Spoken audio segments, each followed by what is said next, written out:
সত্যি বলতে কি যে আমরা যারা এই গণমাধ্যমে কথা বলি, এই যে প্ল্যাটফর্মটা, এই প্ল্যাটফর্মটা যেমন ভালোবাসার তেমনি সম্মানের।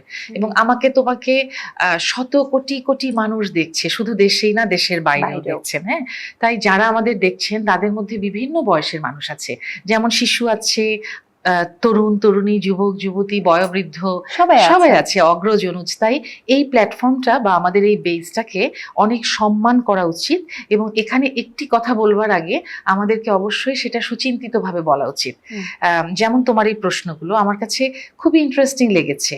এখানে সব বয়সের মানুষ আমাদের এই শোটা দেখবে এবং আমাদের এই প্রশ্নগুলো নিয়ে তারা আনন্দ পাবে, কেউ নতুন হাসবে, কিছু শিখবেও। নতুন কিছু শিখবেও অবশ্যই। কিন্তু আমি মাঝে মাঝে একটু মনক্ষুণ্ণ হই যখন কোনো কোনো অনুষ্ঠান দেখি, যে অনুষ্ঠানে প্রশ্ন কিংবা প্রশ্নের উত্তরগুলো কখনোই একটা গণমাধ্যমে হওয়া উচিত না। কিন্তু যখন আমরা একটা এমন কোনো প্ল্যাটফর্মে বসবো যেখান থেকে আমরা অন্য অনেক মানুষের কাছে নিজেদের উপস্থাপন করছি, তখন কিন্তু সেখানে অনেক মানুষ আমাদের অনুসরণ করবে। তাই সেই জায়গাটা অবশ্যই দায়িত্ব নিয়ে খুব পরিমিতি বোধ রেখে সচেতনভাবে করা উচিত।